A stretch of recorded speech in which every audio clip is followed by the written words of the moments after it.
Hello and welcome back to the channel. It's Christmas Eve in terms of the new season starting tomorrow, so very exciting times. In this video I have my final team selection for game week 1 of the Dream Team Fantasy Football season.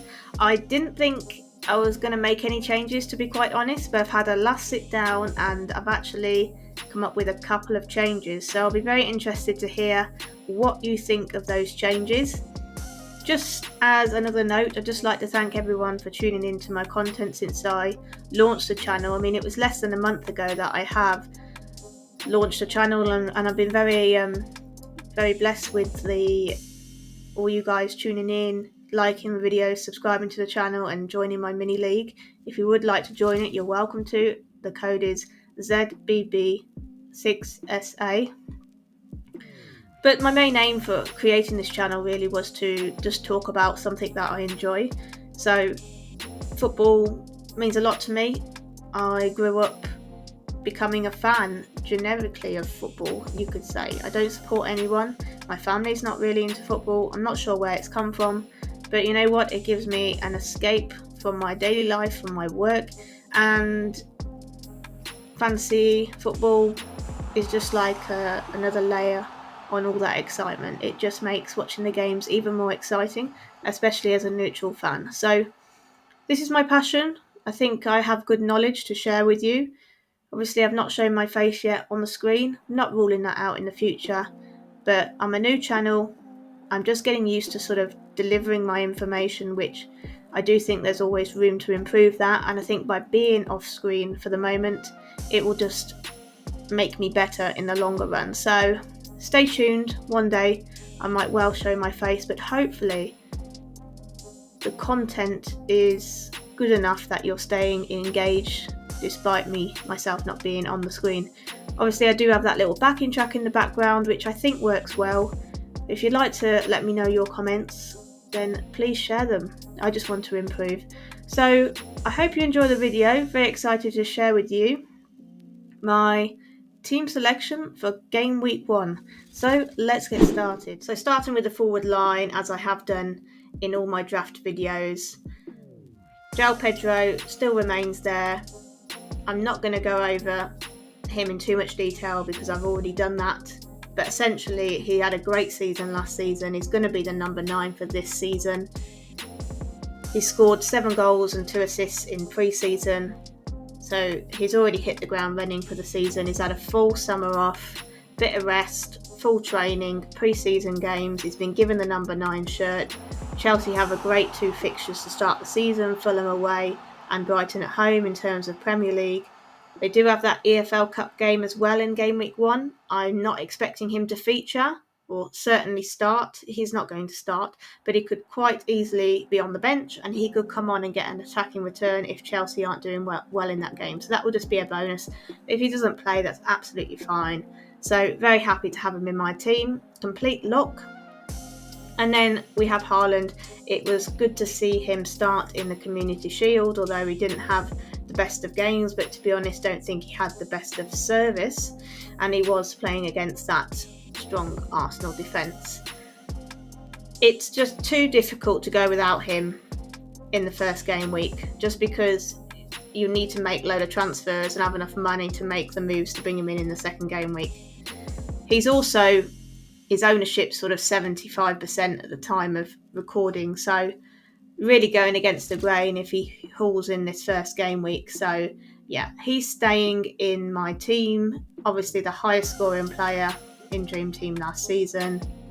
Great first couple of fixtures, Bournemouth at home and then Crystal Palace away, and then you've got that Coventry fixture in game week 3. So yeah, great first few fixtures to start the season.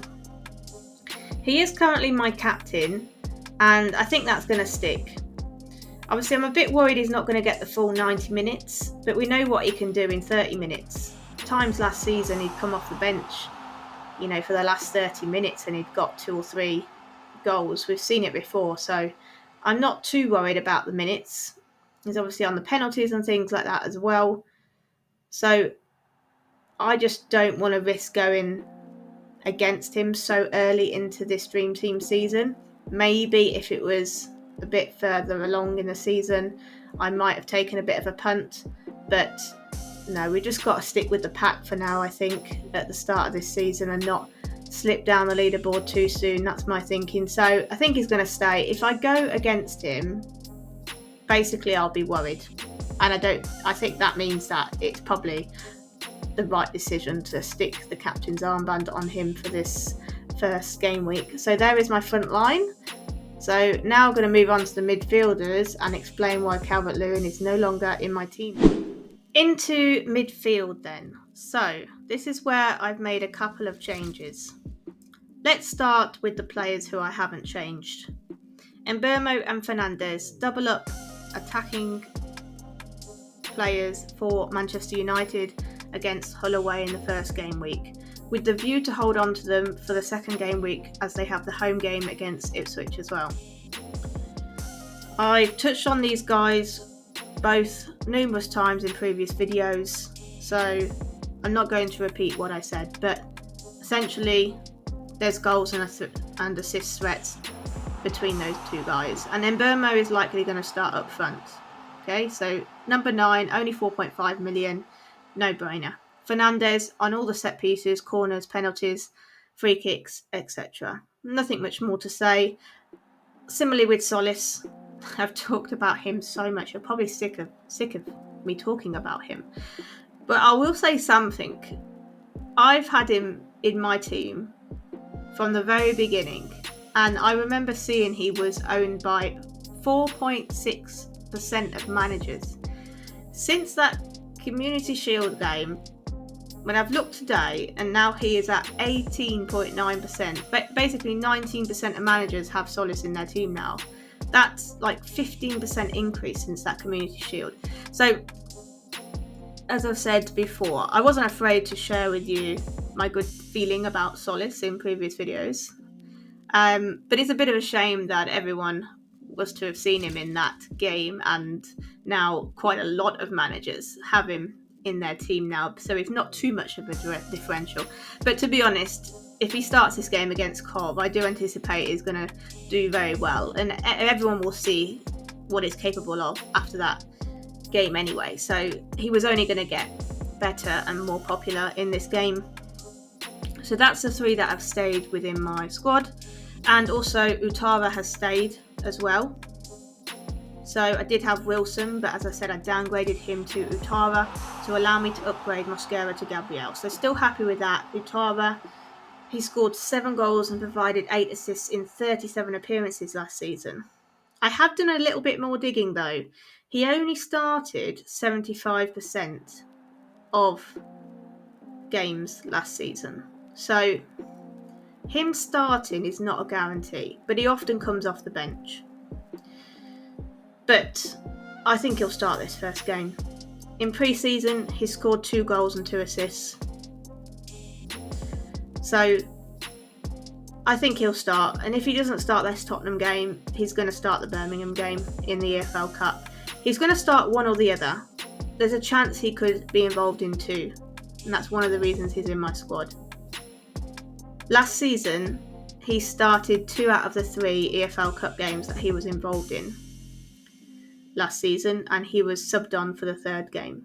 So there is that potential he could play in both of these games in this first game week.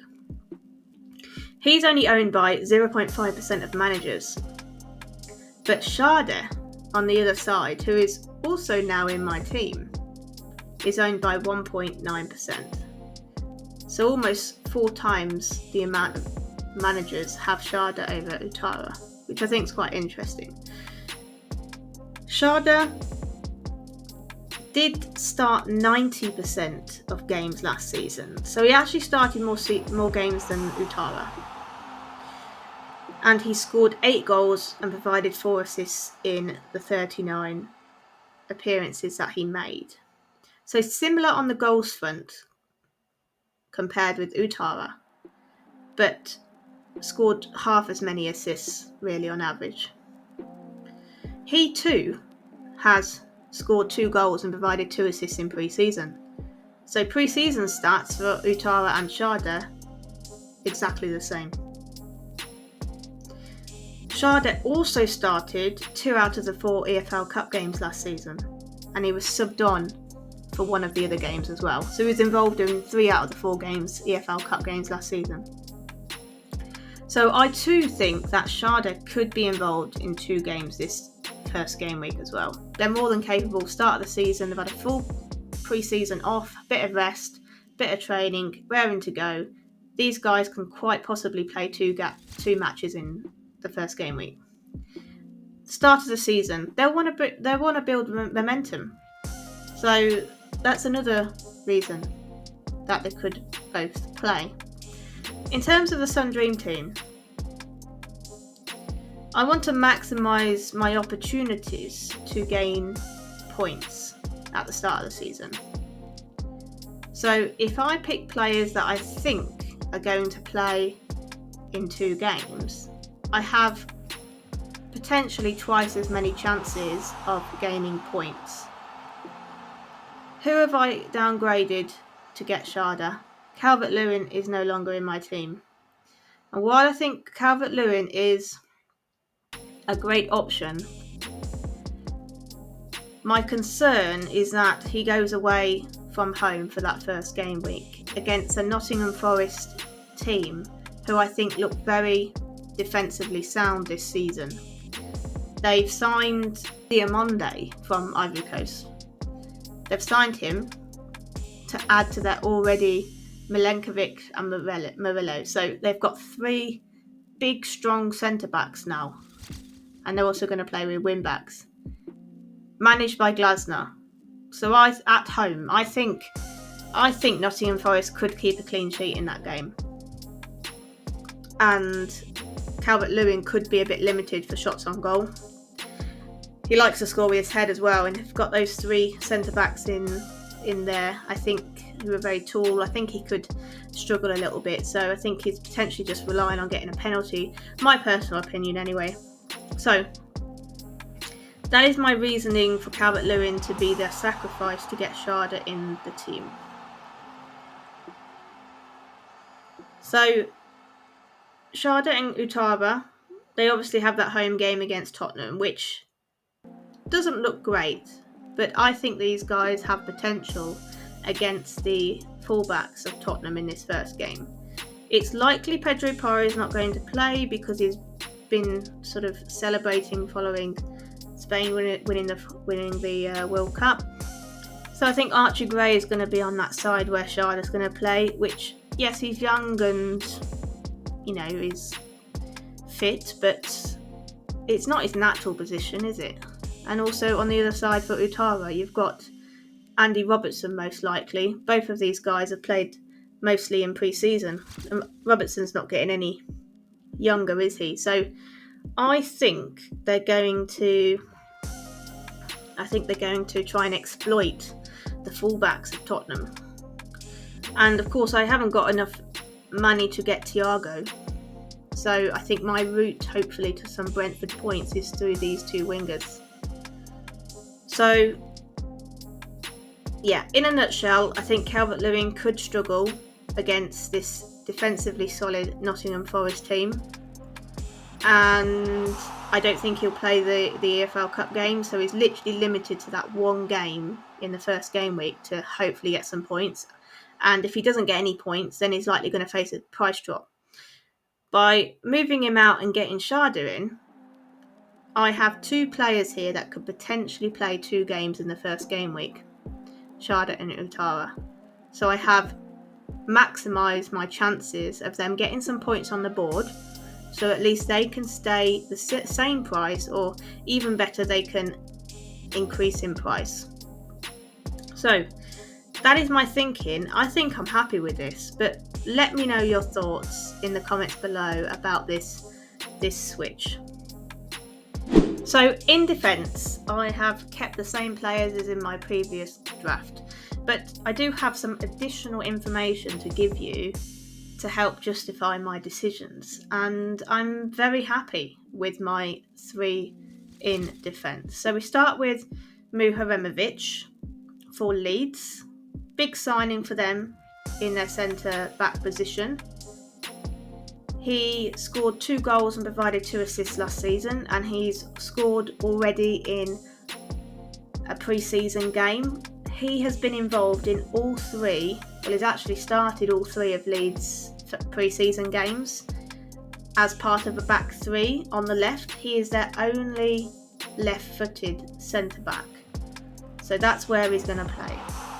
And he has helped Leeds keep 2 clean sheets in their 3 pre-season games, from which he started all 3. I've already mentioned that I think Leeds will be a better defence this season because of the arrival of this player, but also because James Trafford is in goal. So at 2.5 million for Muharremovich, I think it's an absolute steal. So next we move on to Maguire.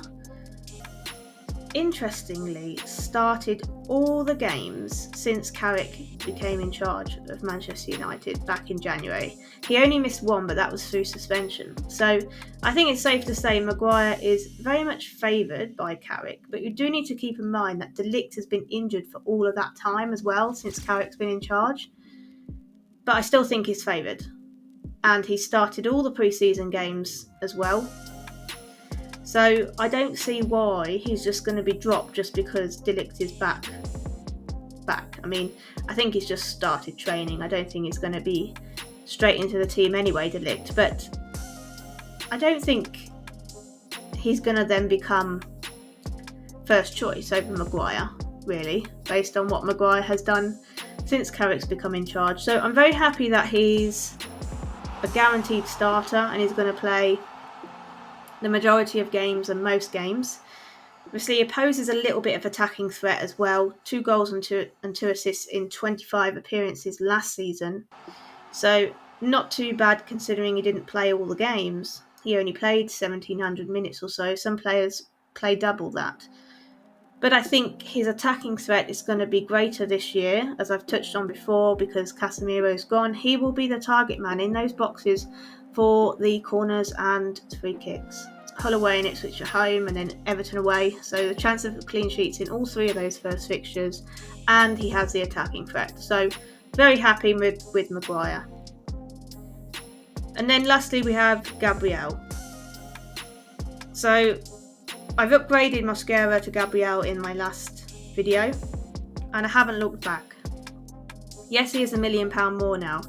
What have we learnt though? Konsa's now likely going to sign to Arsenal. So Konsa's just another threat to Mosquera and White. And then you have that threat of Hincapié with Calafiori. I need security for the start of this season, the start of this game. I need players who start the game, who build up those points to appearance points, potential clean sheets and attacking returns. So I'm not going to take these risks so soon by picking the other players. So that's why I've gone with Gabriel. He was the highest scoring defender in Dream Team last season over the course of the season. You know, he offers everything. Appearance points, clean sheet potential and attacking returns. He scored 4 goals and provided 5 assists last season. So yes, Gabriel is actually owned by a third of managers at the moment as well. So I would say that price has not deterred a lot of players from picking him this season, given that stats. So there we have it. My defence, very, very happy. Let me know what you think in the comments below. In goal, I still have moves for Sunderland, currently owned by 8.5% of managers now. But I'm very happy having him in my team because he is the cheapest goalkeeper in the game who plays for a team that's going to be in Europe this season. So just a few extra games for potential extra points. Sunderland have a great first few fixtures to start the season. It's Ipswich away and then Fulham at home and then Brentford away. So not too bad. So they're the first 3 game weeks. And my plan is in game week 4, when Sunderland face Arsenal, and then in game week 5 they face City. In game week 4, my potential plan is to transfer him out for Raya from Arsenal. Arsenal have some great fixtures from game week 4 and Roof's not so much, and then I would keep Raya in for the remainder of the season. Obviously, I'm only able to do this if I have enough transfers, injuries and things depending, but also if I have enough budget. But in an ideal world, that's what I'm looking at. So making the switch to Raya in game week 4 when Sunderland's fixtures turn a bit worse and Arsenal's fixture run is really good up until sort of game week 8 or so. We always start really with the cheaper goalkeepers in this game, just so you can improve your attack really, and hopefully I can get a little bit of budget increase. So there you have it, my final team for game week 1 of the Sun Dream teams this season. The only change is that Calvert-Lewin's been transferred out and Sharda's come in. So I've got the 2 Brentford attackers against Tottenham at home and a potential second fixture away at Birmingham in the EFL Cup. Potential plan would be for one of these guys to move back to Calvert-Lewin for week 2 because Leeds have their first home game of the campaign against Brentford. Obviously, I'm not going to do that switch if they both do well because I'd want to get the price rise, but that's a potential option. And we've got Haaland, of course, as the captain. I don't want to go against him too early into the campaign, and then Fernandes is vice captain. So let me know what you think of the team. Do you think I should revert back to Calvert-Lewin at the expense of losing Sharda? Or do you think my reasoning for having the 2 Brentford players in this team makes sense for this game week? Let me know in the comments below your thoughts. All the best for this upcoming Dream Team season. I will be back after game week 1's games have finished with my plans for the next game week.